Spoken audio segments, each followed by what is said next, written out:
fucking cunts. Ugh. I said to Susan yesterday, I said, man, when I retire in 1 to 5 years, flip phone, laptop, access to the internet, that's it. Other than that, I don't give a shit. Yeah. Anyway, No. I have no idea. I guess I just had to restart it. Yeah. That's what I said. Sometimes a simple restart. Guys, I'm bringing the party to you.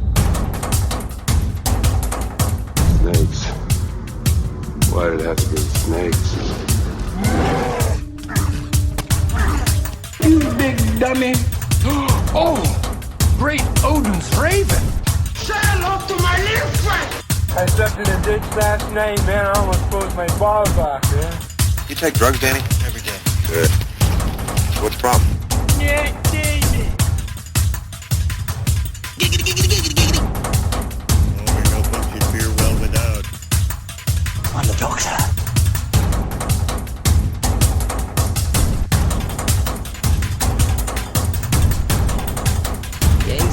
What's up, guys? This aggression will not stand, man.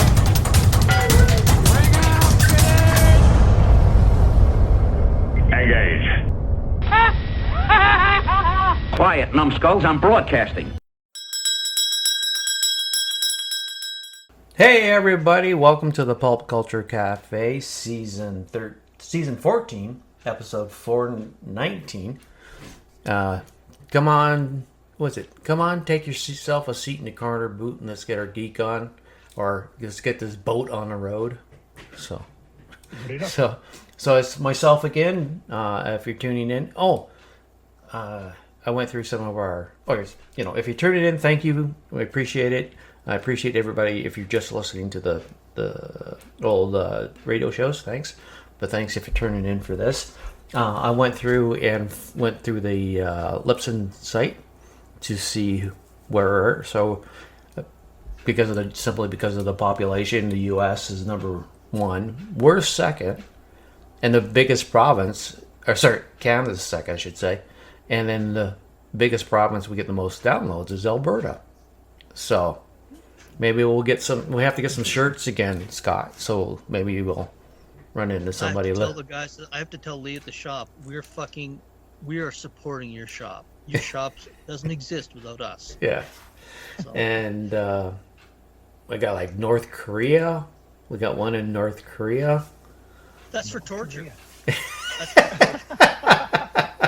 Probably. I put on Pop Culture Cafe 24 hours. You say anything you need. How many do you get in the UK? If it's just one, that's me. Let me see. I'm gonna. This is great entertainment, by the way. Yeah. Okay. You know what? No, I'm gonna leave that for now. Let me do this.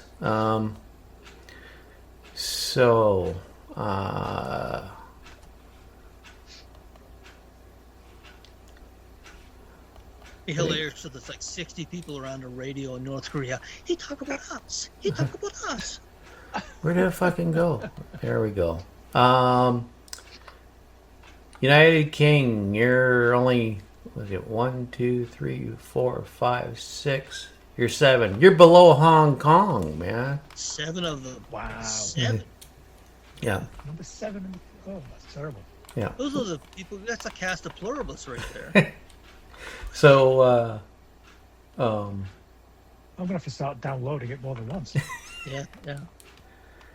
Ghana, Nigeria, Portugal, they're all 1. Philippines is 4. Poland, Ukraine. They must be throwing that at the Russians.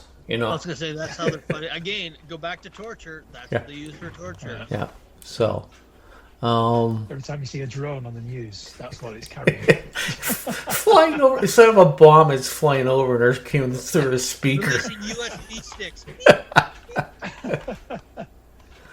So, okay, let's get going here. So we'll start every day. Our schedule is going to start with the news. Our news hound that sits and writes up news while he's at work, being very productive. So Scott, whip it out. Hey, this is actually it's not really, it's news. I was going to use it on a cold open, but Did either of you read about the Dee Schneider Kelly Osbourne back and forth last week about No, Ozzy's legacy? no, you brought it up to me, but I It was in never the read anything about. Guardian. I'm just curious if it made it into the. Do you remember reading anything about that, Paul? I'm aware that something was happening, but I don't know the details. Okay. The fact that it got to you is insane because that's where the state of news is. Because that whole thing came out of a tweet conversation, a very brief one, between myself and Dee Schneider. I basically said that I had read Ozzy's Last Rites, and I had said that Lemmy Kilmister had gotten more money from writing 4 songs on Ozzy's No More Tears than he did for his entire career on Motorhead. And Dee came back and said that Sharon Osbourne doesn't like to share money. And, of course, what news is now is they troll the internet looking for cockfights. Mm-hmm. And someone got this, and it ended up in the New York Post, and it ended up in the Guardian, and there were 2 other UK newspapers, and I stopped count at 7 newspapers, big organizations that had turned this into a much bigger story than it ever was. It was literally just a fart of a tweet where we were talking. If you go to my timeline, Paul, where you follow me, if you go to my timeline, you'll probably be able to see the entire genesis of what started this. It went on for 4 or 5 days, this back and forth, because, of course, someone contacted Kelly Osbourne for her comment. Yeah. She said, Dee Schneider's a piece of shit, and he hasn't had a hit in 40 years, and my father this. But I didn't know the hornet's nest behind it, because I guess there's been a thing with songwriting royalties for years, where there's a belief that Sharon Osbourne has screwed some bands out of some money that they felt they were owed. So when I had this discussion, it was just a simple conversation, but his response just started a firestorm, and I'm thinking, this is news now. Yeah. Just a fart, and they just amplified the fart. You, sir, are part of the news. It was weird. It was weird. I was like, I said, I was like, oh, Jesus Christ, this is very odd. But it's amazing. The bigger story is this is how news is made now. They take something small and they just amplify it into something that it never was. And I saw a ton of tweets where people were like, whoa, that's not even, and people said, that's not even the conversation. How did this happen? But the actual news stories, they put the tweet in it, but they put the part of the conversation I asked, but they didn't fucking say who it was. And I was thinking, just list them, because the Pop Culture Cafe is in my thing. I'm just list it. There's 4 million people that read the New York Post. Just show my fucking Twitter handle, so they'll go and say, hey, it's the Pop Culture Cafe. But none of them, not one of them. It was all Dee Schneider and anonymous so-and-so said this. And I was like, you fucker. Anyway. It was a weird story, because I was sitting there saying to myself, this is how most news is made now. Just, they amplify bullshit. So, yeah. Well, if I'm scrolling through the news, I just basically just look at the headlines and then just carry on and carry on and carry on until I see something that really takes me interest. Yeah. And just seeing that headline wouldn't have caught me interest enough to open it up and read what it was actually about, but I will have seen a headline that was referring to it. So like I say, I was aware of it, but I don't know the details. Yeah. Now you've told me what those details are, I think I might have inserted myself into part of that conversation when I caught you talking shit about Motorhead and that's the conversation. That's exactly where it came from. It was a conversation. Oh, I didn't get a mention either. So insightful Brits came on board at one point, pointing out that Ace of Spades is better than Back in Black. Well, I mean, Ace of Spades isn't better than Black and Black, and Killed by Death is better than both of them. So, what do we do? But yeah, so okay, for news now, Crazy Train. Crazy Train has hit 1 billion downloads on Spotify. Now, most people think that's a lot of fucking downloads, but there are already 1,300 songs in that club. A few of them that surprised me, to be honest. But Kickstart My Heart, since I researched this, has also entered that club. So there's 1 billion downloads of Spotify. And it's funny, there's 10 songs that have reached 4 billion streams on Spotify. None of them are very good. They're all from the last 10 years. And Susan and I the other day were just sitting upstairs in the chairs, and she asked me to name them off, and we listened to all the songs that have gotten over 4 billion streams on Spotify, and they all sound alike. It's amazing. And they're all from like the last 10 years. So it's just people listen to the same thing over and over again. But I was surprised how many songs, from a lot of artists that you would think people that listen to a lot hadn't even reached 1 billion downloads. But these ones, I didn't even recognize the names of the groups. It was from the last 10 years, but I did listen to the music, and it was just the same techno, drum beat, repetitive stuff. It's amazing. But I was surprised Crazy Train wasn't already in there, and I was surprised that 1,300 of them were already there. And I just read this morning that Thriller just reached 1 billion. But I think also it's platforms. Like, I know some people don't have their music on Spotify, so there's probably more than that. But, yeah. Columbia House. When I heard this, I'm thinking, it's like finding Grandpa's still alive when you thought he was dead for 20 years. Columbia House announces the end of mail order music club. So I don't know what's like in the UK, but here in North America, fucking over Columbia House was a rite of passage when you were a teenager. You just get your free music, and then you wait for 2 years down the road when you get the letter from the collection agency. Yeah. I had two. Right. I had two collection agency. Or you just set up a fake address, which we also did. There was a local trailer park, and there was plenty of ones. So you just use the address. They'd bring the mail, and you just go get it and never go back. So they're going to stop orders on September 15th, 2026.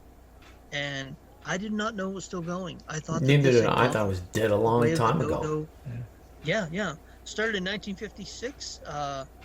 They were selling albums at that point in time. I didn't know this, but the company brought in $1 billion a year in the 90s, and that's when the real boom period was, when they had CDs.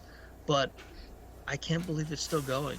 When I heard about it, I was like, every part of me is like, I could probably get a couple of orders in before September 15th. I'll just find a place here in Edmonton with an address. I mean, it's almost like when they announce that, you're almost asking to be robbed before you go out of business. Yeah. So, just for old time's sake. Yeah. But I used to get all my music from there. Like, it was just, you get 10 or 12 cassettes. Yeah. Your first time is 10 or 12 cassettes. Yeah. Then you're promised you have to buy your other ones at at that time $20, which was an outrageous price. Yeah. So. Well, what happened is you get the 12, a bunch of paper would show up a whole bunch of times, you'd rip it up and throw it in the garbage, and nothing would ever happen. And that was that.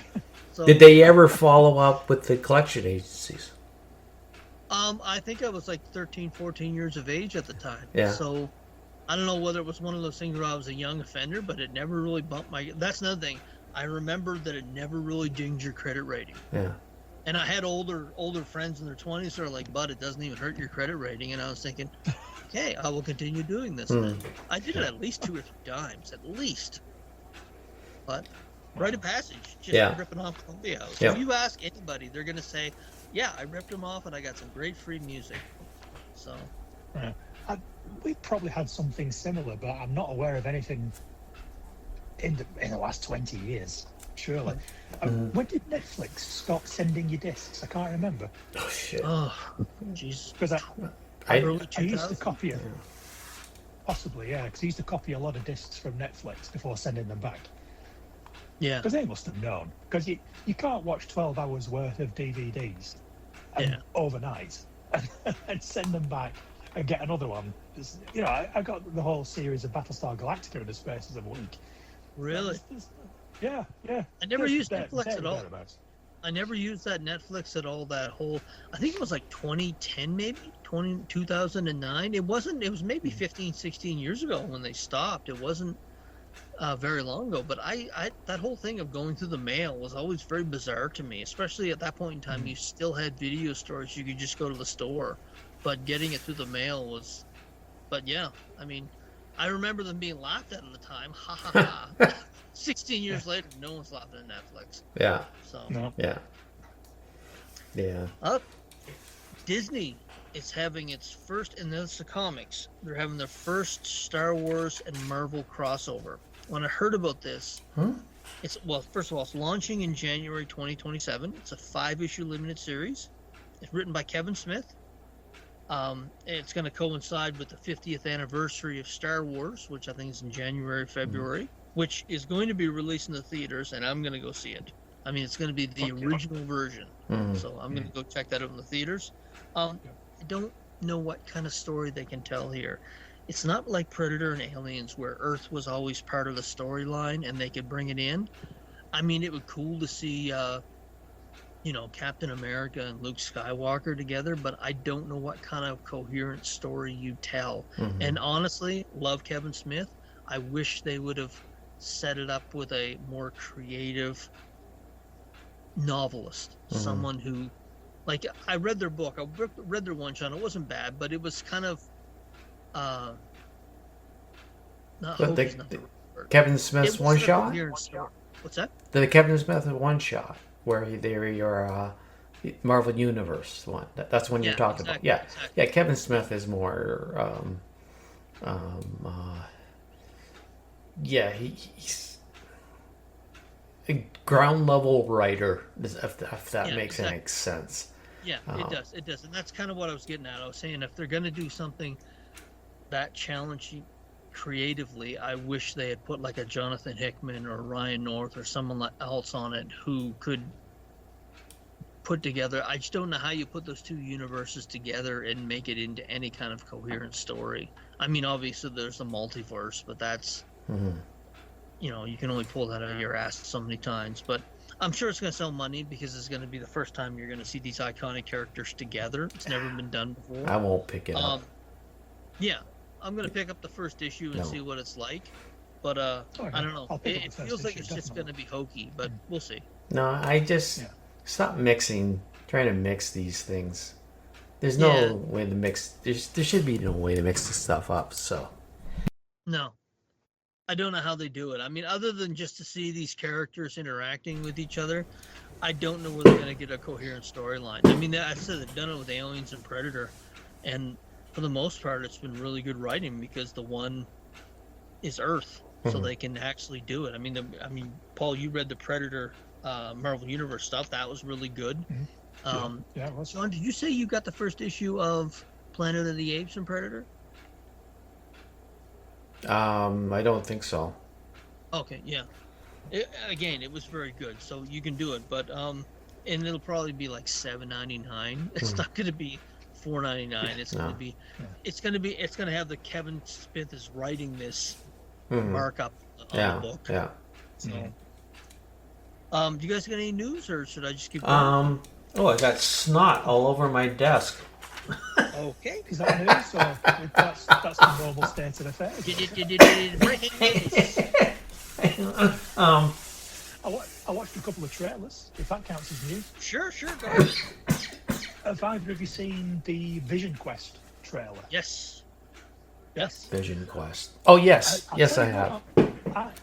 I knew nothing about this. I knew it was coming, knew nothing about it. So I wasn't particularly looking forward to it, but once I saw the trailer, I thought, this looks quite interesting. I quite like the cast of characters in this. This could be good. Caught me interest because I don't know whether it's sort of all going on inside his head or inside a computer or what. But when you see Paul Bettany, you see James Spader, and I also saw the guy that played Jarvis in the Agent Carter television show. So they're bringing in Jarvis from there. They've got the Vision, they've got Ultron. And I thought, I'm interested in this because I like all of those characters. And I'd quite like to see them interacting with each other.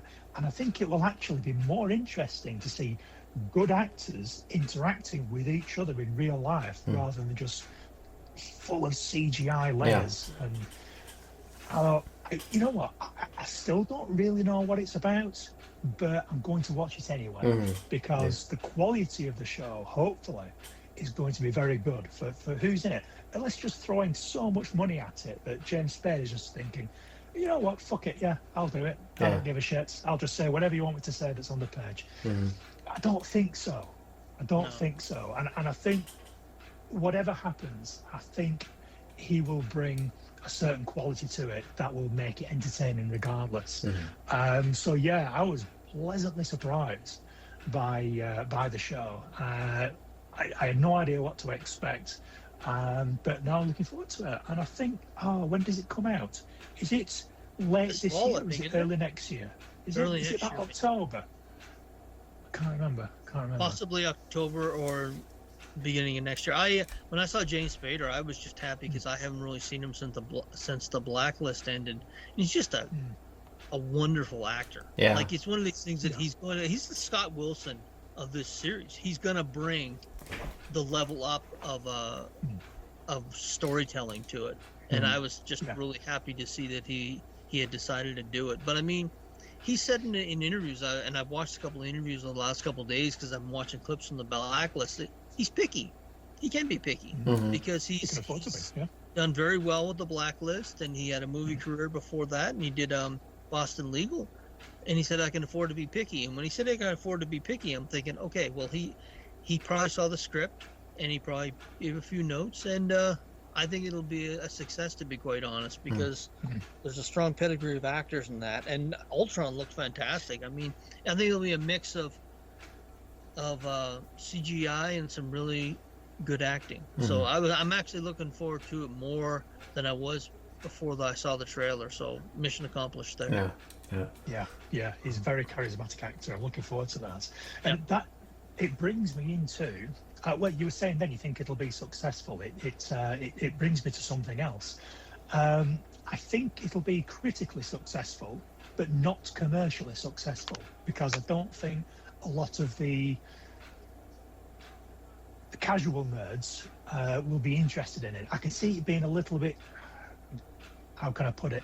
I can see it being a bit more of an intelligent TV show rather than a sort of an entertaining TV show. I don't think it's going to have much action in it or anything. It's cerebral, more cerebral. Cerebral, yes, thank you. I think it's going to be more cerebral. So I don't think it's really. There's probably not going to be a lot of people watch it, but I think those that do are probably going to really like it. And that thought brought me on to Wonder Man. Have we talked about Wonder Man season 2 being cancelled? No, we haven't. Have we talked about that? No, we haven't. I got really incensed by this the other day because I saw a headline in the news saying that Marvel were working on, and it's something like, give or take a couple, I can't remember the exact number, but it's something like 6 or 8 or even more new TV shows. And I thought, why the fuck are Marvel working on all these new TV shows after cancelling Wonder Man season 2? Just fuck off the ones that you haven't even started yet and finish the ones that you're halfway through. You've queued up, you've teased us Wonder Man right up to the very last episode. Finish up with that. It was a good show. It got good reviews. That's the thing. You've done the groundwork. You've built the story. You've built the characters. Capitalize on it. You take a show that you made. You were really happy about it. You shelved it. Then you put it on. It becomes a success. And then you say, fuck, we're not going to do anymore. You've got a show that's going to bring in people again in the second season. And you're going to bring people in and hopefully they're going to watch the show that you're trying to create. No, it doesn't make any sense to me either. So, no, I don't know where it goes from there because I read an interview and I heard some audio clips because I wanted to make sure it's what he actually said. But the lead, whose name escapes me, he's a very good actor actually. He made a insinuation that it was a race based, and it was really like, guys, that's not the. Don't go down that road because they're really not going to do it now. No, they won't. No. I didn't mind it. The first 2 episodes were good. I remember the first 2 episodes were good. The first 3 were the next 3, but the second 2 weren't bad. And I think we've talked about this a bit before. When you've got an actor the quality of Ben Kingsley, you give it a second season, see where it's going to go. But I think they're really justifying the pants shitting they've done for 5 years by saying, no, we're going to sacrifice this so we can focus on our quality projects. I Yeah, really but you do don't think know if it's quality. You're taking a well, guess that's what I at it. mean. But they're saying that the other projects are quality, and we're just going to put ones that we don't think are going to go too far out to pasture. Look how serious we are now. So I don't Yeah, know. but that It's only works if the shows they produce come out to be quality, yeah. right? You're I don't- second guessing yourselves. The thing is, though, they don't care about quality. They care about money. They care about merchandising. How much money can we make off this show? And something like Wonder Man, no one's wearing Wonder Man t-shirts. Mm-hmm. You know, No. that's the problem. No, You know, it's so. Here we are. Fucking hell. I don't know. How depressing. Anyway, the other trailer I watched was Ahsoka season 2. Has anybody watched that? Yeah, I Yes. did. Yeah, I watched it. Yeah. I actually thought it looked pretty good. It Now, did. I have to be honest. It's sorry, what? You say It did look didn't? good. Oh, it did. I thought you said it didn't. And I No, thought, no, oh, it did. it's back in black and Ace of Spades all over again. No, it did look very good. I have to admit, it was stuffed full of crowd-pleasing fan service. Yes. Yeah. I admit that 100%. But it worked. I thought, fucking hell, I'm really looking forward to seeing this. It looks awesome. Now, a trailer's supposed to make a whole series look like, or a whole season look like it's going to be good. So it did its job. You know, how much of that good stuff we see scattered about a whole season, I don't know. We'll see. There was mixed views on Ahsoka season 1. I actually thought it was quite good. I think the last time you came over here, John, was it with showing Ahsoka? We watched 1 or 2 episodes over here. Was it I that think season? so. Was it that series? I think so. So it was a few years Yeah. ago. Yeah. A couple of years ago. But I thought it was okay. I'm really looking forward to this. The trailer really got me. I thought, holy shit, yeah, I'm really looking forward to seeing this now. It looks fucking awesome. Yeah. Any thoughts? Yeah. Oh no, Go ahead. I enjoyed it. I liked it. I noticed that they've toned down on the blue on the guy's face. He's unless he changes colors of the season, he's not as bright blue as he was the first season. I don't remember it that well. Yeah. Well, I just seen pictures. Oh, right. Maybe he goes out and gets a tan and he gets bluer. I don't know. Yeah, I mean, I looked at it. I thought it looked cool. I always get a kick when I see Hayden Christensen in it. You know. Yeah. It's kind of finally we're getting past the whiny little fuck, and he's getting recognized. We've said this before. Finally, he's earning some recognition for the work he did do, right? Yeah. And and then they brought back that young actress to portray young Ahsoka in it, and so just from it looks interesting. It looks interesting. So I'm curious how the replacement for Ray Stevenson's gonna mesh with the rest of the cast. It's the Hound, but the actor's name escapes me right now. Yeah. But I remember when I watched the last scene with Ray Stevenson, I was like, "Fuck! If you're gonna go out, that's how you go out. You're a fucking Jedi." Standing on a cliff overlooking. I mean, that was that last scene was really great. But it's a shame because he had great chemistry with the rest of the cast, and I hope that. I won't say Rory is his first name. Brings that same type of chemistry, but we'll see because it wasn't a huge part of it, but it was a part that every time he was on screen, you were like, "Fuck, this guy's a Jedi. He even looks like a Jedi." Yeah. So Right character. Yeah. So I just want to. I got a couple of news items that I wanted to bring up that I found. This first one is. I think Paul and I all know who it, but Bill Oddie from the Goodies passed away a while ago. And Bill Oddie. Oddie. And then, but when I was watching their clips talking about his work with them, and they actually had a fan die from laughter watching his show. It's documented. He was watching one of their shows. I forget what it was. The wife said he was laughing so hard he like fell over and had a heart attack and died. But so, I mean, way to be a group, right? To cause actual record that he died watching the Goodies. That's cool. Yeah. That's why the clowns are famous, isn't it? Yeah. It's so funny. We kill people. Yeah. I used to love the Goodies when I was younger. Yeah. I used to love it. Yeah. It's sort of a little bit like Monty Python. It had that sort of silliness. Yeah. But I used to really like it. Yeah. Then Bill Oddie went on to do a lot of wildlife TV shows. Yeah, they see bird watching and that sort of thing. He's really into that. Yeah. The other thing is Andrew Garfield. No, I think isn't the new series The Ultimate Spider-Man? Is that the name of it? The one where he's older and he's already married to MJ and they have kids? What's the name of this? Is the current series of Spider-Man? Amazing Spider-Man? Is that it? I think it's... I don't know. I don't follow Spider-Man. There's ones where they do the alternate universe, right? Where he... I don't know. The master, the guy, the Reed Richards just screwed everything up, so superheroes never became superheroes. Oh. And no, I've not heard of that one.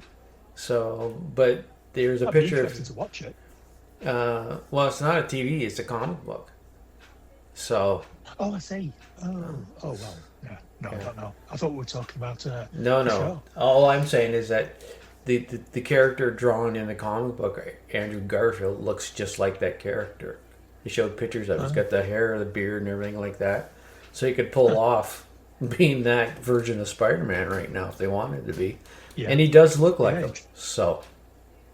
And then the other one I got was Peter Capaldi, Dave Tennant, and Jodie Whittaker are all showing up on the next season of Murders. There's only Millers in the building. They're all showing up. I read something about that. Yeah. Yeah, I read so if you're a Doctor Who fan and just kind of little shit like that, set your ears abuzz. That's what they're showing up on there. So I was going to watch it anyhow. And now I'm going to watch it for even more reasons. So see what they're going to be doing on there. I'm kind of interested in going there. So that's my little news stuff that I have to add. So. Did you guys see the new Doomsday trailer at all? Doomsday? It was better. They should have released that one first. Actually, no. I was going to watch that last night and totally forgot. Because I wasn't sure if it was real or not. It's, they should have released it first because it's actually better. There's a line in it about hell that Doom says. And I was thinking, there it is. There's that moment that you were like, okay, this is the dialogue that's going to be in the movie. That might not be too bad. Is that the one where he's standing in the background and all those sounds rise up behind him? That's part of it. This is a voiceover. But somebody says something to him, and I can't remember the exact quote, and I don't want to spoil it for you anyway. But it has something to do about hell, and it's interesting because in the comics, in the Captain America comics, him and Captain America are in hell right now. Taking a war to Mephisto, which makes me wonder where this is going. But there's a line, and I was like, there, you got it. You got your tagline, because people were like, wow, they should have had that for the first trailer. It almost looks like there's two Dooms. It basically makes it a bit more of a mystery that Robert Downey Jr. may not be the only Doom, or he may not be the final Doom, which a lot of people have been saying that would be a good thing if he wasn't. It's a lot to pack into one film. I mean, my understanding is close to 3 hours, and they're going to need every minute because it sounds like it's quite a complex storyline. The hilarious thing is this week Disney released a viewing list that they said that you should probably watch before you watch Avengers Doomsday. And it features 15 movies and TV shows in total. And that is a double-edged sword right there. That is the definition of a double-edged sword. Either people are going to say, ooh, I'm excited, I'm going to go watch these, or they're going to go, and they're just not going to, they're not going to watch it. They're going to say, I don't want to watch all that shit before I watch a movie. So, and it was, I had to check because I thought, did someone just make this list up? And it was officially, Marvel released it. If you would like to enjoy this movie, you should watch these 15 other programs. It's Shang-Chi, it's Loki's 2 seasons. Just there's a shitload of it. I was thinking, I'm not sure. That's either going to go one way or the other. Either you guys are going to get extra viewing on Disney Plus, or people go like, no, I don't think I want to study for that test. Yeah, some people don't want to go through all that hassle. You know? Yeah.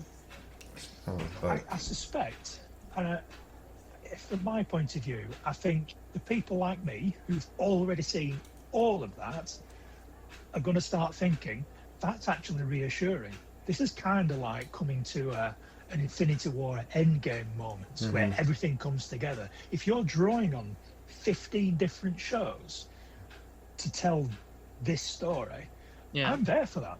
You know, I've paid my dues. I've made that investment. I'm here for it. You know, I want you to reference all this shit that I've been watching for years.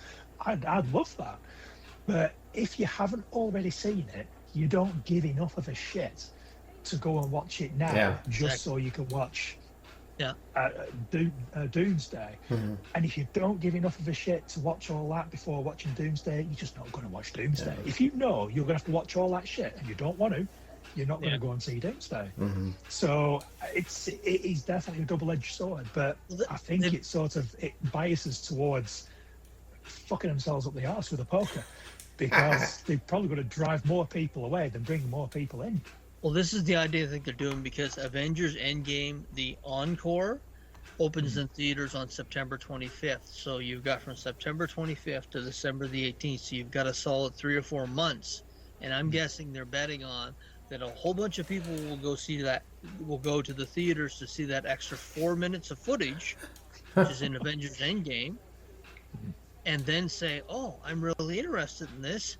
I'm going to watch these series over the next 4 months. I suspect that's what the thought is, but we'll see. I mean, there's a lot of other content out there, and I mean, anyone they ask, a lot of the shows that they're asking you to watch have already been confirmed as nyeh. So, but anyone they ask, they're going to say nyeh. I'm not going to bother, because within 20 minutes after it's dropped, someone on YouTube will have it on there for me. So why bother? I mean, how many times have we've complained about, you know, the movie comes out and then they're on telling you everything about it, right? Yeah. So, I don't need to go spend the money to go see it in. I'll just wait for them for the internet to wreck it for me. Yeah, and it'll be like it used to be 48 hours, then it was down to 24. Now it's 12, and usually now it's like 6 hours later. You know what happened. Yeah. So, no honor among thieves at this point in time. No. D23, which is Disney's little setup for their stuff coming down the tracks. A lot of news. The X-Men. Did you folks see the X-Men cast? That is the doublest of edged swords that you can imagine.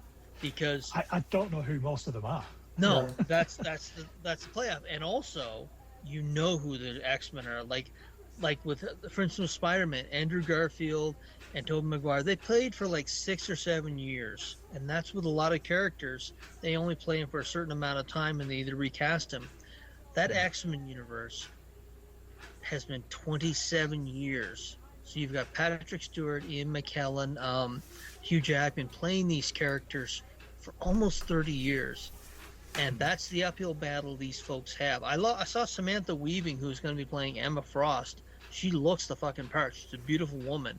But that's what they have going up against them. And they're only going to have one shot at it. And if it doesn't catch fire, I don't know where they go from there. Because the cast I saw, I haven't seen anyone in the cast other than the girl who was in Superman and Lois, and then was in that movie Obsession, who was going to be playing Rogue, Indy Varanet. I'm probably butchering her name, but I've not seen much of her work.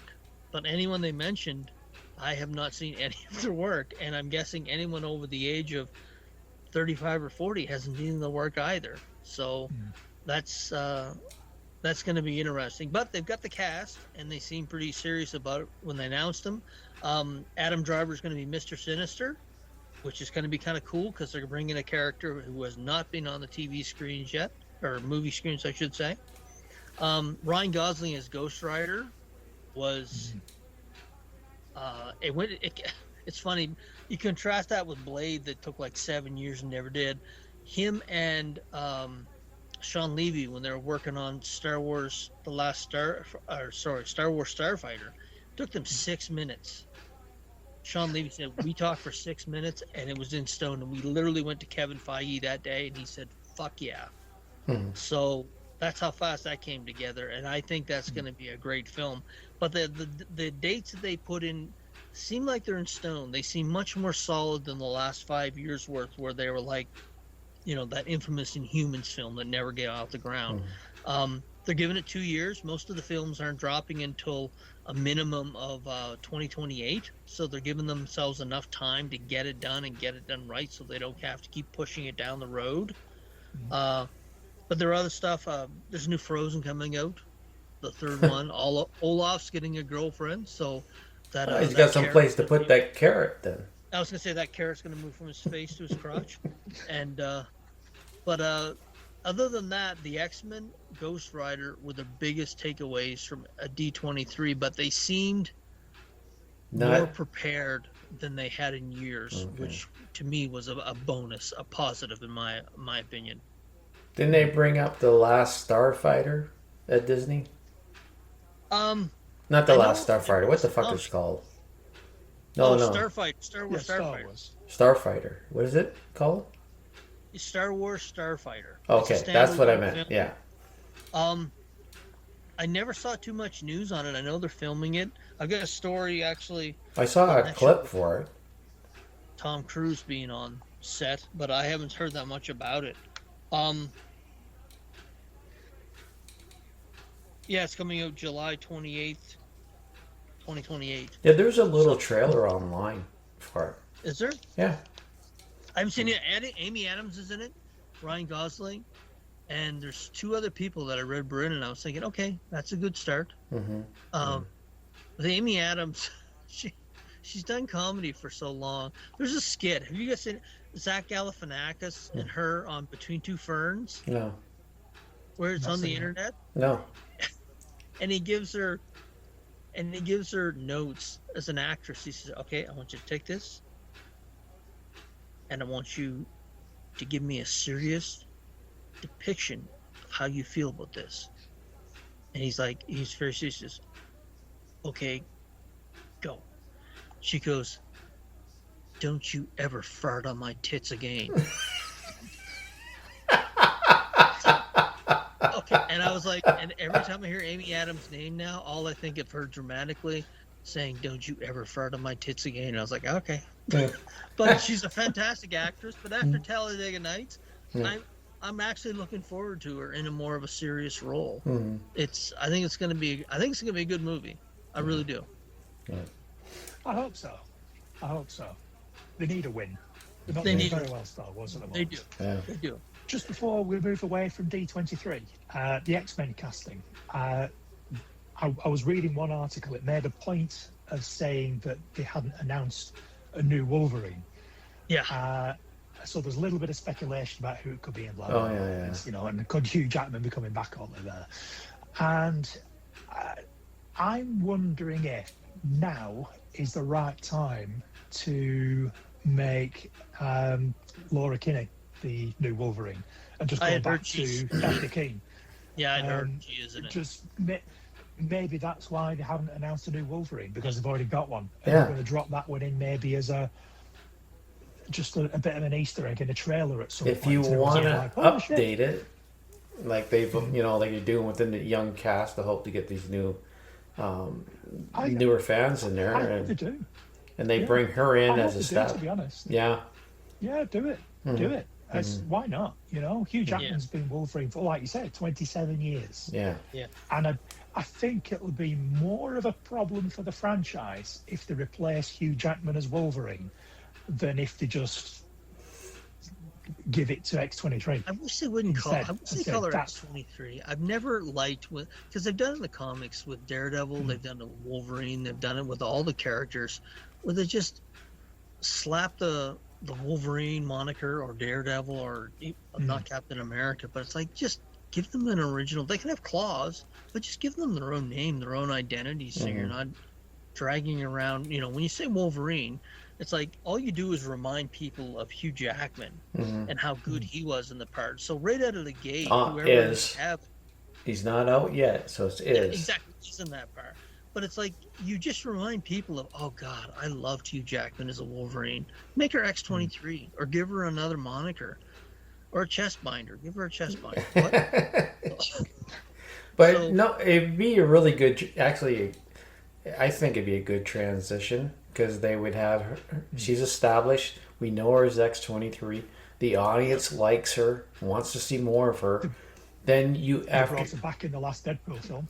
So and then let the years go by before you do another recast of Wolverine. Because then people will be, okay, it's been so many years. We want to see Wolverine. We don't want to see him in a wheelchair, because he can't keep doing it.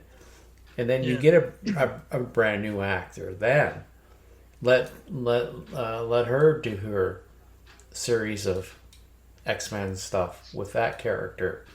And then they can, do their reboot again, and then they can reboot everybody, if they decide to do it. That's the uphill battle. I mean, it's great they have Mr. Sinister, but that is the uphill battle they're going up against almost 30 years of an established story that some people really loved and actors who really made the parts. So we'll see how it goes. But then, it's just me now. I gradually that way. It's like, and I've said it, and I know you guys have said it a couple times. I know Paul says that, you know what? We're getting older. We can't keep the same things. You have to do it for the next generation. We have our stuff. You can't change it. We got the original stuff. So, okay, you know what? It may not I won't say it. I'm not going to go see it. Not because it might not be good or whatever, but you know what? I've got my storyline. I've got my actors. I've got everything I needed. I'm very content to let someone else come along and do it because, especially if you buy the physical media, you've got it, right? Yeah. You can always go back to it.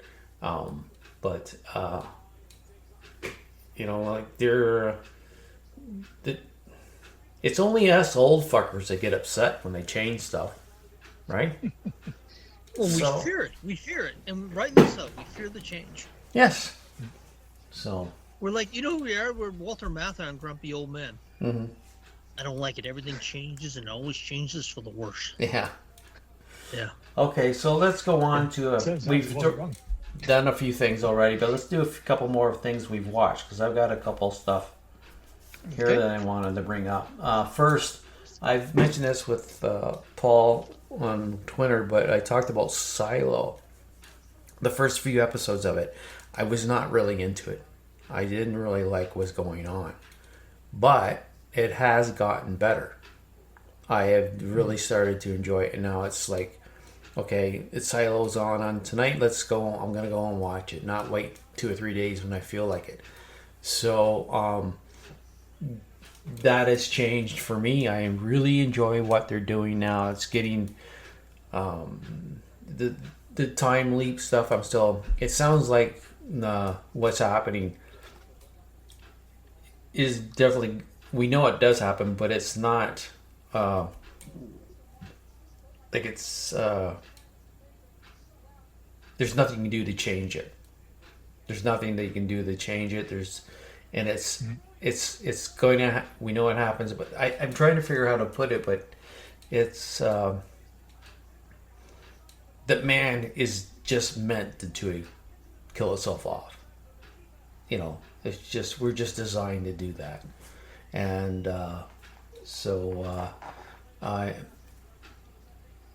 at first I wasn't too keen on it, but they're getting there to showing why they're doing everything. And then, and I think also, actually after watching a few times, I think they needed to do that because constantly being down and just in the silo, that stuff would have really gotten boring because you're confined. You can't do a whole lot more. You can't stretch out. The only way you do is by going to another silo, right? To continue the story in there. Which So they did last season. yeah, Yeah. So they will do something. yeah. So I'm enjoying it. I'm liking it a lot more. I haven't seen yesterday's yet, but I agree. The last couple of episodes have really grabbed my attention. Yeah. I think this is a bit of a spoiler, but I think it was always going to be inevitable, so I'm going to say it anyway. When Juliet gets a memory back, it starts to get more interesting. Yeah. I was getting fed up. The first, however many, 2, 3, 4, I forget, however many episodes at the beginning of this season where she didn't have a memory, she didn't remember anyone, she didn't recognise anyone, she didn't know what was going on. No one else does anyway, because they haven't been through the same thing that Juliet has. It was really frustrating. Yeah. I thought, this is dull as shit. Yeah. But once she gets the memory back, things start moving again at a faster pace. Yeah. And it's much more interesting. Yeah. So I'm back in. I'm also enjoying it much more now. So I've got to pull up something here for my. There we go. So the other show that I was on Netflix and I've seen it a couple times. I just passed it by, but it says Japanese anime. It's from 2023 and it's called Pluto. It's a detective series, but it has to do with the blurb is when the world's 7 most advanced robots and their human allies are being murdered one by one. Inspector Gazink soon discovers that he's also in danger. So,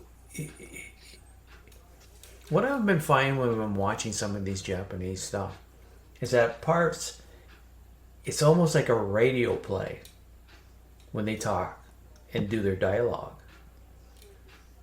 They're telling in radio plays, you have to basically almost tell the audience everything you're doing so they can get a picture of what's happening. They're doing the same sort of thing with this, but it's anime, so you don't have to. But that's just a little thing I've been picking out. It doesn't hurt the story. It makes it weird for us as a Western audience to say, why are you telling me this? And but it's 8 episodes. They can range from 50 to over an hour and 10, and I really got into it, to follow this detective. And one thing I found interesting about is no one is really safe. Where you have the lead and he goes all the way through and whatever, no one's safe. They could get bumped off at any moment during this series. And it talks about it has to do with a war in which robots were fighting, and so they having humans, the robots were fighting, but the robots don't have any emotions, but some of them do. And then one person drives the whole story to why this one character wants to kill everybody, mainly the robots and the creators of the series. I read somewhere if it's kind of like the one lead reminds me of Astro Boy. If any of you guys have ever heard or seen Astro Boy, it was a cartoon from the Japanese a while ago. Okay, so it's more like an advanced Astro Boy is in this series also. Well, like I'm trying not to spoil, just in case anything, but if you can get by the way the Japanese tell their stories and just kind of go with it and say, okay, well that was a little, I don't understand that, I don't want to do that, but the rest keeps driving you. I found it very interesting and really enjoyed it. That's why I brought it up. It's more than just action. It's a drama, psychological thriller. It's good. I do recommend. If you can't get past that certain part with the dialogue and how the story, I totally understand. But if you can give it a couple episodes, check it out if you want to and see if you like it. I know there's tons of other stuff that you guys are watching, and I'm watching some of this weirder shit. But it's on you. It's on on the Netflix if you want to check it out. And I have one more Japanese TV show that I'm watching on Netflix.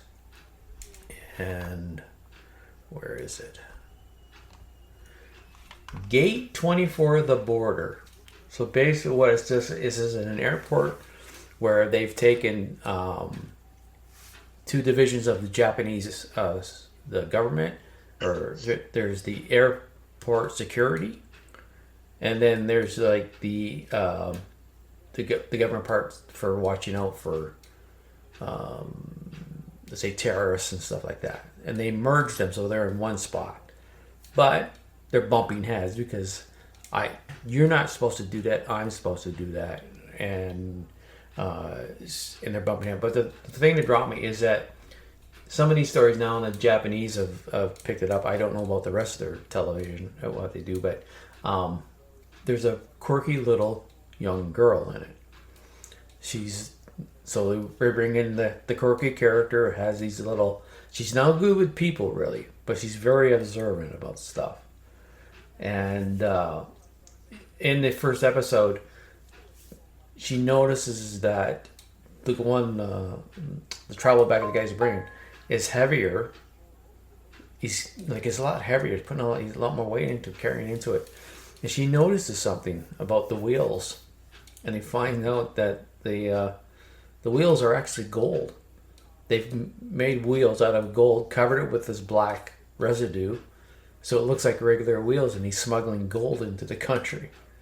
And then they go on to the main story, where it's like Monk or Ludwig or other things where they have this little thing that helps them to find out, and people are kind of, like everything. Well, you're just an idiot. And then they prove that they're not. But they still have to prove themselves every show, right? Yeah. I watched the first episode, and they had me hooked, believing where the story was going. Until the final end, he goes, well, fuck, I didn't expect that. So, I haven't watched it anymore, but it is my watch list to check on Netflix and watch anymore. But I enjoyed it. Another show that from somewhere else, you got to take in the storytelling, how they do stuff. But I found it hooked me with that first episode because of the way it ended. What's it called again? Gate 24, The Border. Now it might be just called Gate 24 on Netflix because they changed the titles and stuff. But right, so, sounds different. It is. It is different. It's still got that. I've watched just clips of certain Japanese shows, and you can tell that these are made on video because they're so clear and they're so. I don't know how to describe it. It just looks like this is too clean. It's too bright. It's too clean. Dirty it up some. I don't like it. I don't like it at all. I can't watch it because it doesn't look real. Like it, yeah. So, anyways, so those are just a couple. Like I got other ones here, but I'll let you guys go on about stuff. Some of the shows you've watched because we gotta get going along your. So, what do you got? Who wants to bring a couple of shows they've watched? Maybe you brought up the trailers, so we can move on. Yeah, have you got any stats? I got some Louis Ball. 57. Either of you seen Lanterns? Oh Yes. yeah. I was gonna let someone else bring it up, but yeah. Yeah, let's talk about Lanterns. Yeah. So Scott and I talked about this a little bit. I enjoyed it. Yeah. I really did. I thought it was. I enjoyed it. Yeah, I enjoyed it. I enjoyed it very much. I thought it was very good. It's like I said to you, John, on Blue Sky. I didn't see the ending coming. You know, Yeah. the last sort of couple of minutes of that show, I did not see that coming. Yeah. And it kind of hooked me at that point. I thought, oh shit, I need to watch this now. Mm-hmm. Yeah. So it's not your traditional superhero type stuff. Superhero enough. It's Yeah. about the Green Lantern. That's all it needs to be. Yeah. I thought it was really good. I thought everyone in it was good. I'm not convinced whether Kelly MacDonald has been appropriately cast in that role or not. But I'll give her a pass because I like her. She's a sheriff. Oh yeah. Okay. Yeah. I think yeah. But I like her, so I'll give her a pass. Yeah. I'm not sure that she's the correct casting for that role. Well, I Aside from don't. that, I thought it was great. I don't know. It's really weird. I like Green Lantern, but I've hardly read any of the books, which is really weird. You know, you like a character, you figure you'd read the books, but you don't. But I don't know if this Kelly, is that the actress's name, Kelly MacDonald? That's the actress's name. So I don't know if this character is from the books or is it a new character or anything like that. I'm not sure. It's a new character. Okay. No, it's as far as I know, I don't have an encyclopedic knowledge of Green Lantern. Yeah. I have read quite a lot of Green Lantern, but I'm going way back to the 80s. Yeah. Sort of like mid to late 80s, maybe into the early 90s. Most of my Green Lantern stuff has probably been from reading Justice League, if I'm being honest. Mm-hmm. And like I said last time we spoke, it's pretty much all Hal Jordan. I dropped out by the time it was sort of John Stewart and Kyle Rayner and Guy Gardner and that sort of thing. Although I did read the Justice League. Was it International, where Guy Gardner was a Green Lantern when Batman punches him in the face? Yeah. That was good. I enjoyed that. Yeah. But yeah, aside from that, as far as I know, it's all new characters, all new storyline. I believe it's all original, or I think it's all original, but I'm not 100% sure. How about you, Scott? I don't know much about the character. I'd never read the comics. I know briefly about it. It was good. It was pretty good. There was some things that I was. Garrett Dillahunt, we know him from Fear the Walking Dead. Yes. Oh yeah. He was kind of a one-dimensional character in this, with the whole "I want those aliens off my planet" and the guy eating off his wife's barbecue, so to speak. That was a bit. I hope there's more to the character than that in the episodes to come. You're right. That sheriff, I was thinking when she pinned that guy to the ground, he could have taken one hand and said, "Get the fuck off me." She would have been flying across the yard. It was just, but that's DC. That goes back to Arrow and all that. We'll have folks that just they don't fit the part. But she's not a bad actress. I have seen her in other stuff. The John Stewart, is that the there's Hal Jordan and John Stewart. Yeah. John Stewart, That's right. when he was being the pogo stick in the front. See that pickup? It was like I don't know. It just didn't fit the character for me. Not the way they had presented him at that point. I understand where they want to tell from a storyline point of view, but for the most part, I think they're going to bring in fans of the actor who plays Hal Jordan, whose name escapes me, because he was on Friday Night Lights years ago, and he has a massive fan base, and I understand that's part of the reason why they probably cast him. So and his story's not over yet. I mean, you're right. It was a cliffhanger, and they're going to bring it back. I mean, the thing is, spoiler, they've already released stills from the film showing him coming back, which they should have kind of kept that a bit under the radar. Well, no, you already know there's time jump in it, so it shouldn't be a surprise. I mean, if you don't know the comics, though, that's what I mean. No, you don't need to know the comics. But there are some people that. But they showed time jumps in the show itself. So why are you surprised that they're going to have time jumps to him showing them there? No, I'm not surprised. I'm just saying that someone who doesn't know the lore might not know that there's more time jumps coming. That's all. So, but it was pretty good. I enjoyed it. I think you have to be a dummy. I'll put it right. You have to be fucking stupid to suddenly go, they're not going to do more time jumps. It's almost a staple of television telling. But they don't know that. We don't know. We'll know by the end of the season. Yeah, you're saying they're dummies. I'm saying they're dummies. These are dummies. I don't know, John. Lantern for dummies. By the end of the show, we'll know whether they were right or not. But I mean, with Damien Lindelof, it's either going to go one way or the other. Either people are going to embrace it, or it's going to turn into another season of The Watchmen where it's a one and done. But I think it's got enough intrigue coming out of the first episode that I think people will keep watching it into the season. We'll see. Yeah. I hope so. Yeah, I hope so. I like it. When you were saying before about about whether it's Jon Stewart's character or not, I couldn't say because I've not really read much of Jon Stewart, but it did seem out of character. When he went out to the car park with her, and I thought she's going to come on to him and he's going to turn her down. I thought that was going to be his character, and no, it wasn't. So whether there's a lot of Jon Stewart fans out there who watched it and thought this is bullshit, I don't know. I don't know. All I can think, get some. Gonna get some. Advertising the character, because he was in the Today Show where he was like, I think he was a gay man in the Today Show. But I think I've seen him in a couple of things where he's played a gay character, and I was sitting there saying to myself, even the actor himself, it just seemed really out of character. But it'll be. I doubt if he's gonna. If it's a thing where they have him fucking this lady every other episode, it'll be like okay. But I'm guessing that was just a one and done.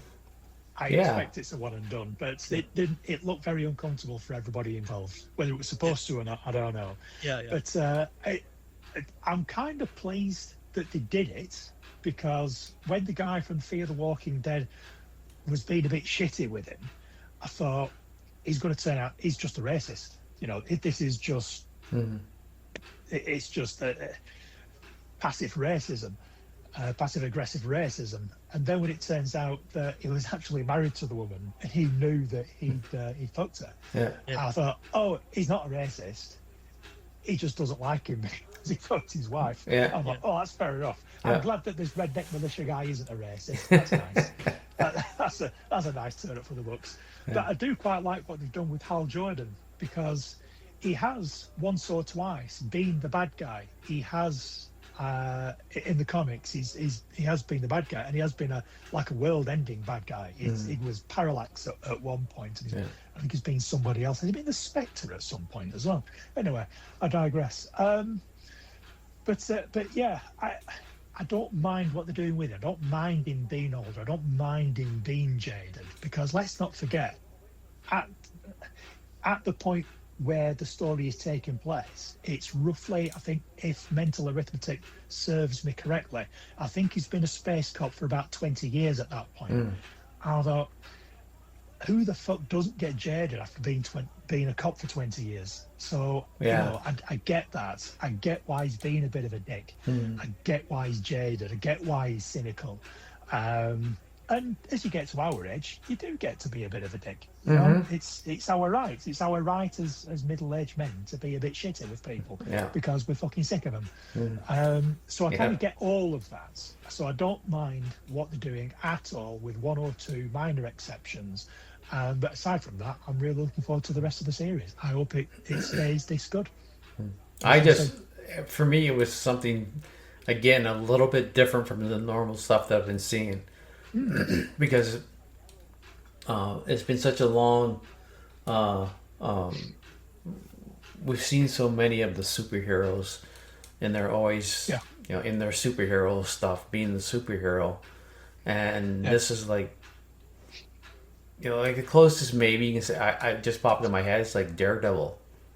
You know, Daredevil's down and dirty, and so now we've got space cops doing cop jobs, and they're down and dirty on Earth trying to figure it out what's going on. Why is this happening? On, like Hal says, I've had a feeling that this just wasn't an accident, that Green Lantern was there when he crashed. And so it's, and you get that when he talks to the prisoner, right? And you find out exactly what he is, that you're not gonna just walk around with your ring and shoot everything. You gotta dig in. You've got to investigate to find out what's happening. Why is it happening? And they're on Earth, so they're not gonna walk around with their suit on all the time. You know, it's like, I really liked it. I really did. And it's just finally something that, for me personally, that I can watch a superhero thing without the same bullshit. We've got detectives trying to find something out. They whip out the rings when they need to, you know, but they're also, like they're not Boy Scouts like Superman. You know, they're actually humans being humans, and we know we're fucked up. So, anything else there, Scotty? Um, I just completed a show called Paradise on Hulu, Oh yeah, seasons 1 and 2, and it's actually, Paul, I'd be surprised if you didn't enjoy it, to be quite honest, because it's it's one of those things that it's very realistic in the fact that if there's going to be a world-ending event, a certain amount of people on the planet are going to know about it, they're going to be prepared for it, and the rest of us are going to be left out to be hit by a wave or a meteor or whatever. And that kind of highlights this. The storylines are very intense. The acting is incredibly. It's got a great cast for a show like this. Usually, a lot of these sci-fi type shows, it's not the A-level actors, but the acting is fantastic in this. I've really enjoyed it. The first season was, though giving too much away, was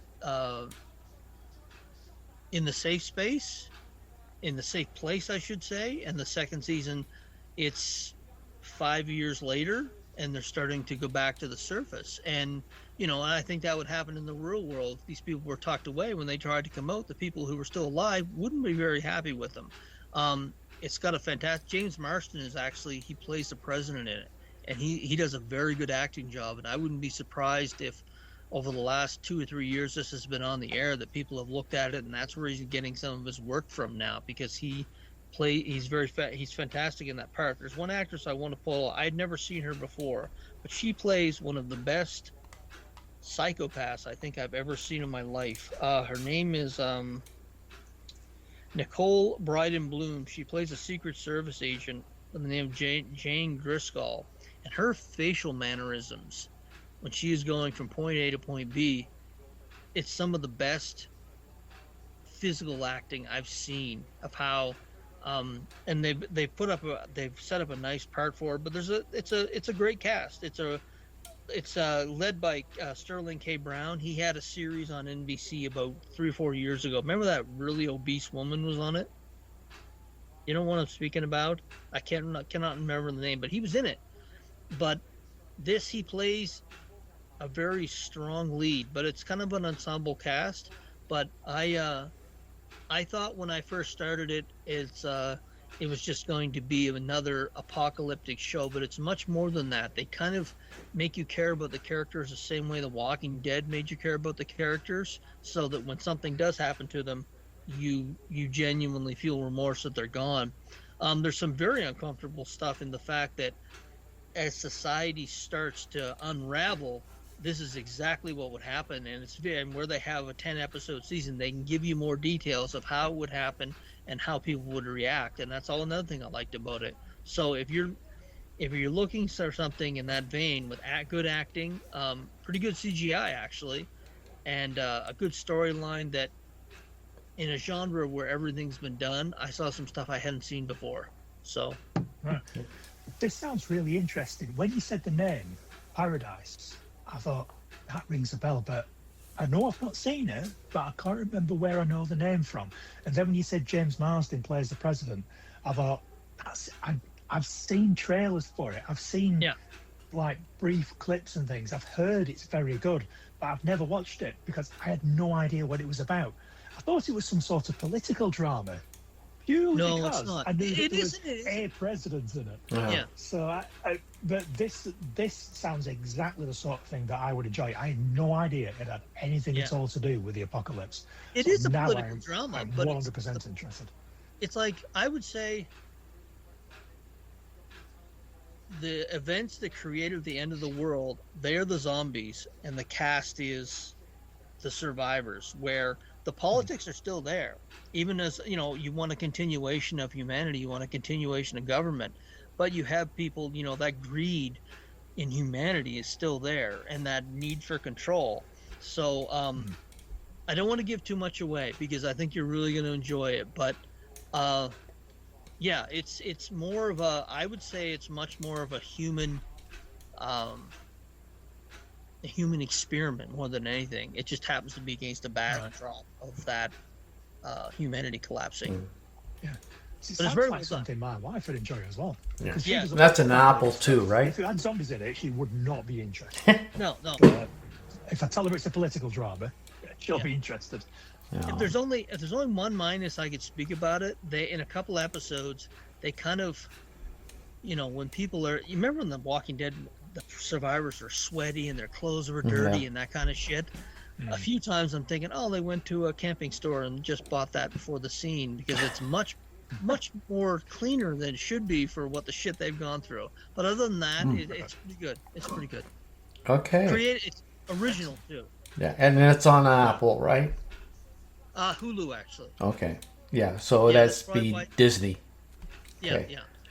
Oh, okay. Yeah, I can get that on Disney Yeah. Plus. Okay. Because So- I've seen it somewhere. Yeah. All right. Now, I had this time for the question that I sent you guys. So, Okay. Righto. so the first for the one for this show, the one is, what is the first movie that you watched in the theater and thought, I paid for this? And you were so disappointed, and you know, after you walked out, you're like, what the fuck? So, I'll go first, if I play deaf first. So this one was my rating for every movie I ever set and watched. From 19... Where does it go? It is in 1990... Out for a minute. Okay. So keep talking. Oh, yeah. I'm going to turn the mic off. Okay. I'm going to turn the mic off because I'm going to go for a piss, but I'll still be able to hear you. So you Okay. keep Keep talking. that fucking mic on. You keep that doesn't fucking mic on. I've had enough. Okay. All right. All right. Okay. So the first this movie I was looking forward is because I had read the comic book and I really enjoyed it. It was a Dark Horse comic book. I really enjoyed the book. I thought, oh man, they're going to do a movie about it. This should be good. It's from 1999 and it's Virus, starring. It stars Jamie Lee Curtis, Donald Sutherland, and William Baldwin. And so the premise is, after outrunning a typhoon at sea, a strong-willed tugboat navigator and her crew discover a high-tech alien life form that has taken control of a Russian research vessel and aims to destroy it on a massive scale. So basically, with this alias virus, what it did was it took both medical machines and humans and fused them together to make these creations. And now I haven't read the book in the book's a very, very long time. Yep. But I watched it, and this movie was so fucking bad. I could not. I said, my God, what the fuck did they do? I said, So much talent, eh? oh, so much talent and so fucking badly done. It was fucking awful. I got IMDb on here, and they gave it a 5.1, which I think is fucking very generous. Yeah. Like,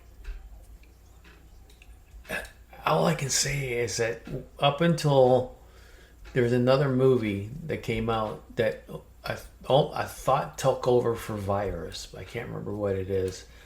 But still, if I go to a movie and it's bad, but it's not as bad as Virus, it's still good to me. And so yeah, that's the one that oh my God, why the fuck did I even watch this? Why did I pay for this? So Yeah, I saw it in the movie theater too, and I remember thinking, I remember having the conversation. A friend of mine used to go with Donald Sutherland and Jamie Lee Curtis signed on for that, and we were both.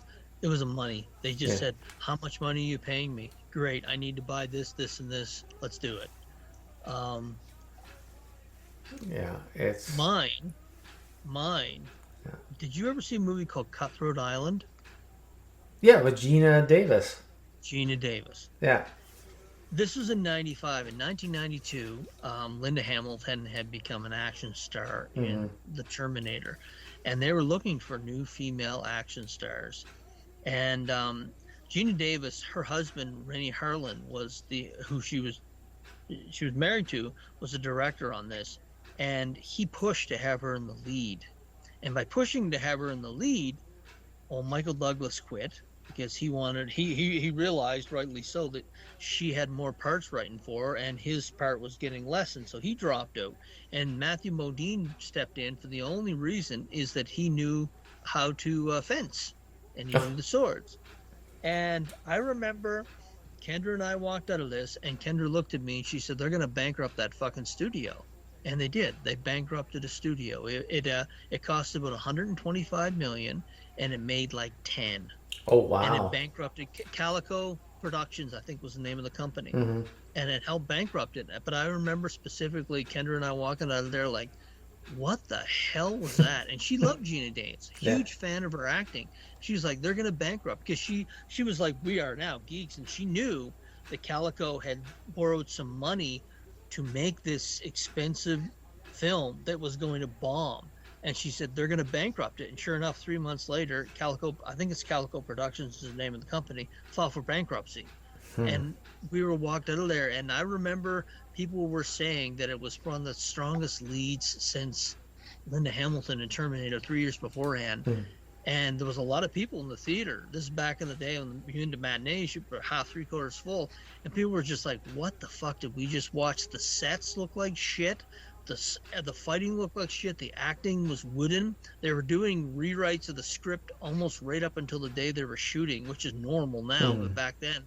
But it's one of those movies that I'll always remember that Kendra was like, "This is such shit." And it was really, really bad. So have either of you seen Cutthroat Island? Yeah, I saw it. I've seen it.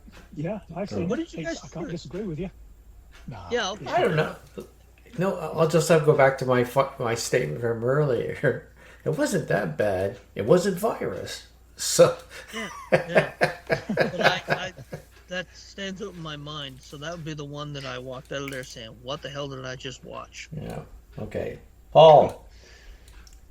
I don't remember the first one because obviously I remember seeing a lot of bad movies. Yeah. But from my point of view, I just love going to the cinema. So the cinema experience is usually a good one overall. Okay. Even if at the end of it I walk out and I've been with either my friends or I've been with the wife, and you're talking about it afterwards, like, "Oh wow, that was shit, wasn't it?" Oh, you can still make a good experience out of it. So I don't remember the first notably terrible film that I watched, but there are two very distinctive ones. The first one is Sin City, and a lot of people will disagree with me, but I was a huge Sin City fan. The comic series, Frank Miller, loved it. Fucking loved Sin City. So I was really looking forward to the movie. I went to go and see it, and I thought, "Oh no, this isn't right. This isn't good. This isn't," because it wasn't so much an adaptation. It was like, it's just, what are they doing? These aren't real people. This isn't a real place. Why is this a movie? I was so fucking gutted. It was so disappointed. I think they've missed the point. They've not made a movie out of this. They've just sort of like, there seems to be no effort whatsoever to make these characters real, to make these locations real. It's just awful. And I can't stand Sin City for those reasons. So I was really disappointed with that. But the one that's the worst experience, it's the only film that I've ever got up and walked out of because it was so fucking rubbish, is The Spirit. And another Frank Miller. Yeah. Yeah, funnily enough, I got to a point during that film and I thought, I'm not enjoying anything at all about this. Yeah. And it's starting to annoy me. I'm starting to get angry because this is so shit and I've paid to come here and I'm wasting my time. And it's the only film I've ever got up and walked out of because it was so fucking shit that I just couldn't take any more of it. I was so angry that I'd gone to see it. So I got up and walked out. So The Spirit wins because I watched all of Sin City, but The Spirit wins. That's the only film I've ever walked out of. It was so fucking shit. Wow. Okay. So did that. I can't remember the other one. I know what it is. Comics. Next show. Are we going to do that question the next show, though, aren't we? Oh yeah, the other questions for the other show. Okay. So we're gonna move on to the two comics. We'll do those quick because then when we're gonna go on because we're pushing here, right? So Yeah. okay, so do we want to just skip it? We'll do the two comics the next show because it's not mandatory. Like this isn't hard and stone stuff. You want to do that? Why don't we split it up? Why don't we just do one comic each? Okay. Yeah. All right. Then we've got comic reviews each episode, haven't we? Okay. All right. So then, if we're pushing, we can Yeah. just do one each. okay. So I'm gonna do the one. This is it's from Ignition Comics. What's the name again? Yeah, I think it's Ignition Press. There we go. Another company that is. It may come. I was talking to Tristan, maybe Scott. But there have been certain companies that come out, and they've come out with some really great books, and they've done really well, and then collapse and disappear. And it's been a couple companies that have done that. So this might happen with these guys. AWA, yeah. So this one's from Ignition, and it's called Dispatch. Now, I called this Die Hard with a delivery driver. Because we know he's a vet because he's having flashbacks. He's in rehab for it, trying to work a serious thing. And, the story is very simple. It doesn't take a lot to get into it. You don't need to really really big backstory. You get it right away by having it. He's a vet. You see right away that he's having issues. He sees flashbacks.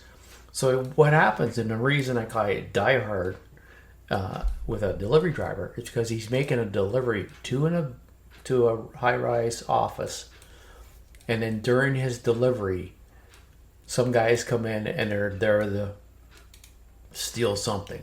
They're to steal something, and then he gets caught in a situation, and now he's helping people escape, and he's fighting the bad guys. That's it. That's all.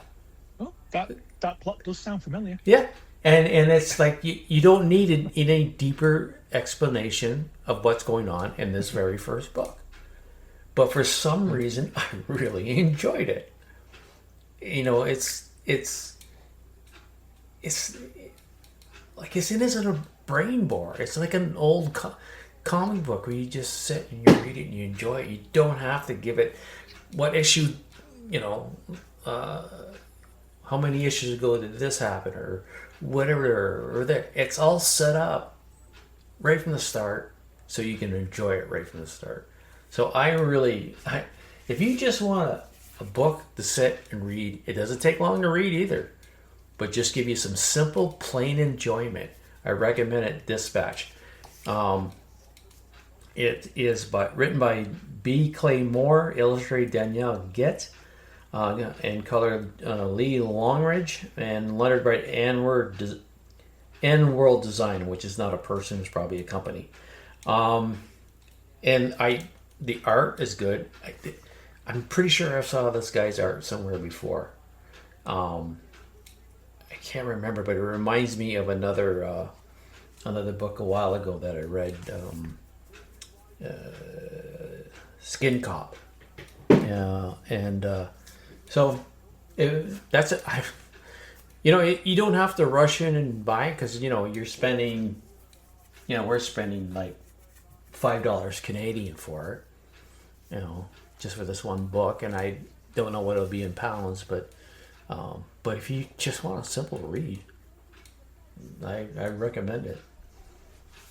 Like if you want to look like I read 16 comic books today, well, this will be one because it won't take you long to read. So that's mine. Scott. Oh, fuck! There he is finally. Sorry, I'm watching a football game too. Fantastic Four, number 15, which is the 65th anniversary of the Fantastic Four from 1961. Ryan North wrote it. It was an oversized issue. It was 40 pages. And it was one of the best standalone stories I think I've read in the last 5 years, which surprised me. Because when I saw it, I was thinking, okay, he is, and I've mentioned him before, he has a scientific background, which fits perfectly for the Fantastic Four. So many of his stories have a scientific slant to them that they are so original and creative and genius. The guy, you can tell the guy has a fucking high IQ. But this story was, they had a character who was a little girl. And what happened, a villain had sent the Fantastic Four back through time. He was literally sending them to the beginning of time and then letting them see. And it was kind of creative from that point of view, where he was letting them see everything that had happened in their lives. So it was an ingenious way to go over the Fantastic Four highlights by inserting them into these, like the Mole Man, that famous cover of the Fantastic Four. They were there. They were there for Galactus. They were there for the Silver Surfer. They were there for Doctor Doom. But there's a child in this, and they first see this child when she is 6 years old, and she is in Victorian England, and she is a poor child laborer, scrubbing floors. And they have a chance to just punch through this timeline and make contact with someone on a solid string. So they meet her when she's 6, and they give her just enough information to get her started. And then they see her again 20 years later when she's 26. And she has learned and accumulated knowledge, as most people through their lives, of how to solve their problem. And then when she's 46, she has, met with, at that point in time, geniuses of the industry, and she has become a much smarter person. And it's this whole thing of saving this group she has never seen before is her sole purpose in life. And the next time you see her, she's 66, and she has become a leader in her industry, and she has created things that you can tell became cornerstones of our society. And it was kind of like a bit like Forrest Gump, where she was there for these things, but the reason was she was trying to save these strangers that literally popped into her life at 20-year intervals.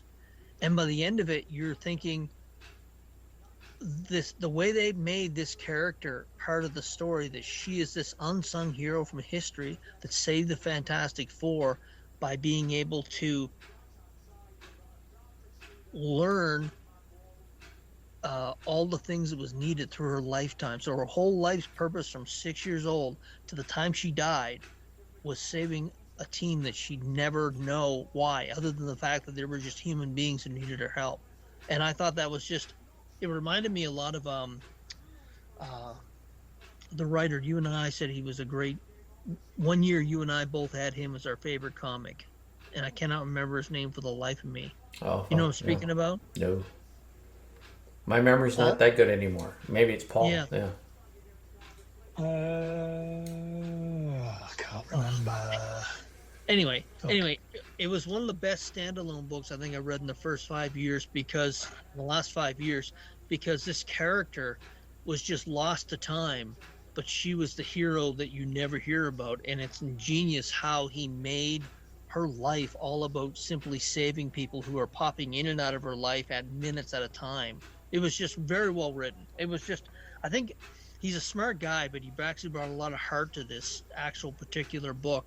And by the time I was done, I was like, holy shit, that was one of the best reads. And I wasn't expecting it. I thought it would be just, a 65th anniversary special to say it was a special. But I gained a ton more respect for his writing just from this one issue. So. Well, is Fantastic Four again? Name? Fantastic Four number 15. It is the 60th anniversary of the Fantastic Four. I'm just going to see if I can find it. It's definitely one of those books like Shawshank where everything comes together in the end and makes sense. And you think this is a genius for the way he did it. I need to try and remember who it is that we were talking about as well. That's going to bug me. The only one that pops in my head is Tom King. Jeff Lemire. Jeff Lemire. Oh, okay. Yeah, Jeff. Yeah.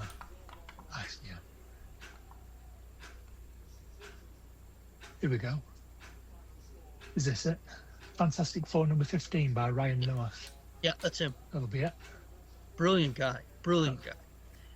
You don't really that's need going in to my know list. anything about what's going on because it's kind of a self-contained story, but incredibly well written.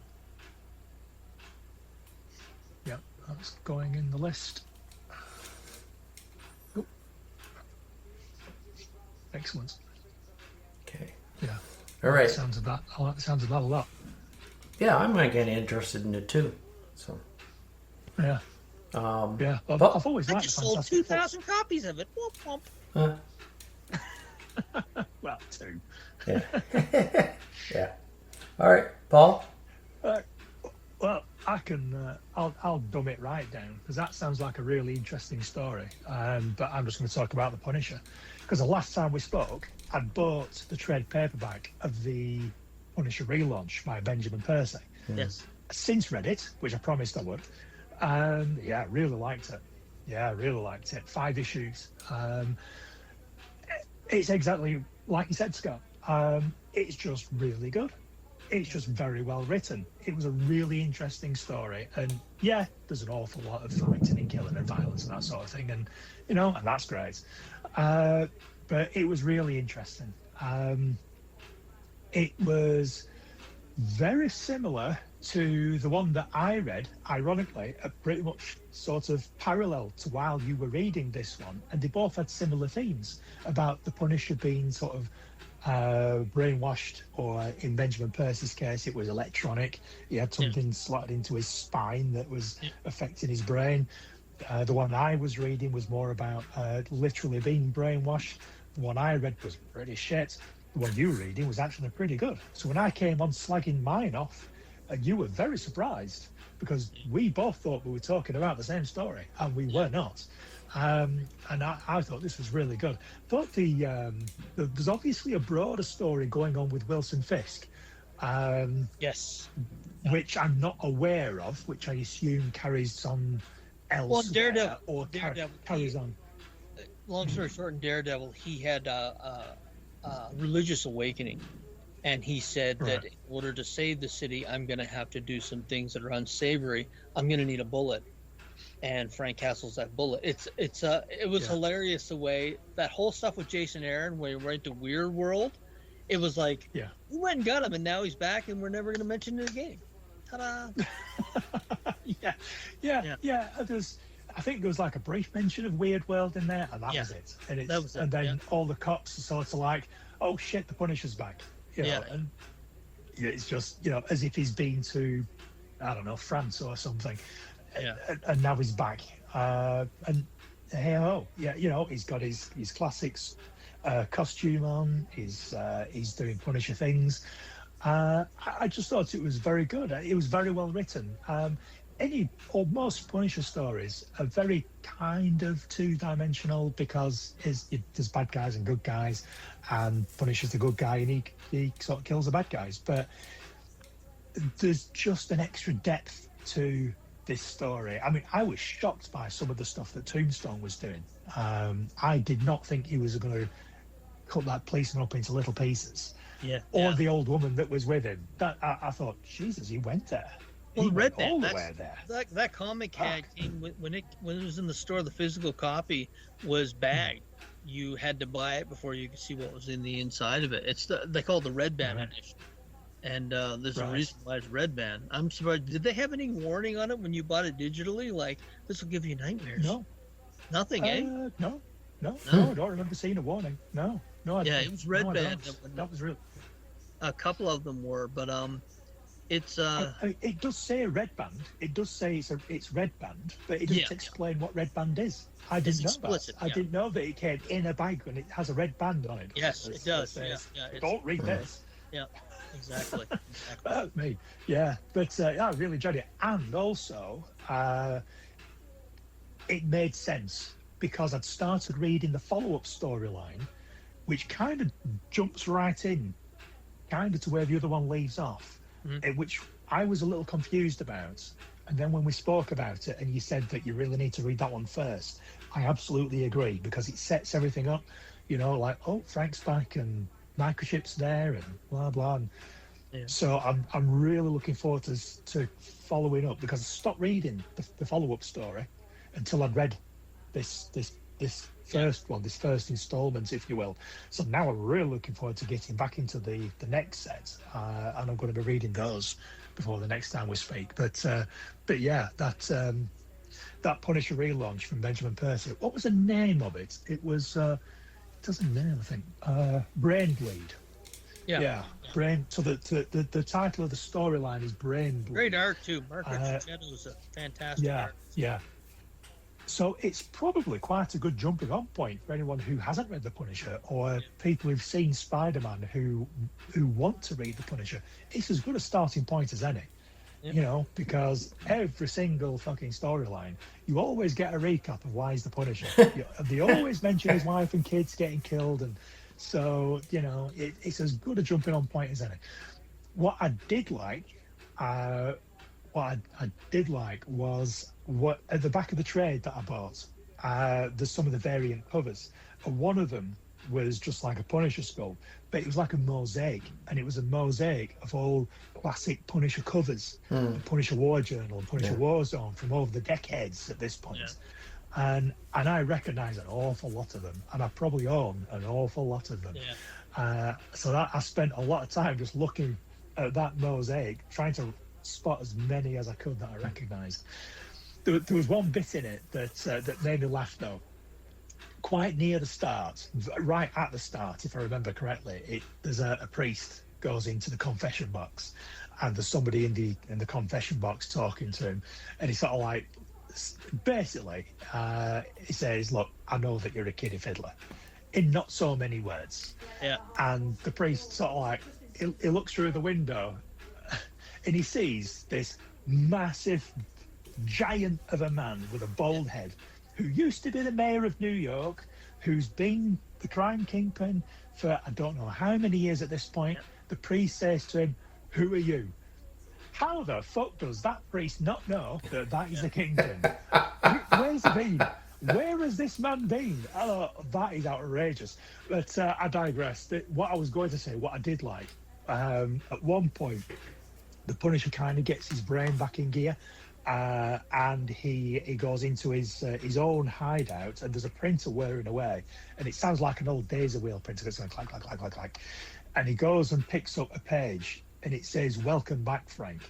Welcome back, Frank is the classic Punisher story with Marnucci. And I think that is that Grant Morrison or Warren Ellis?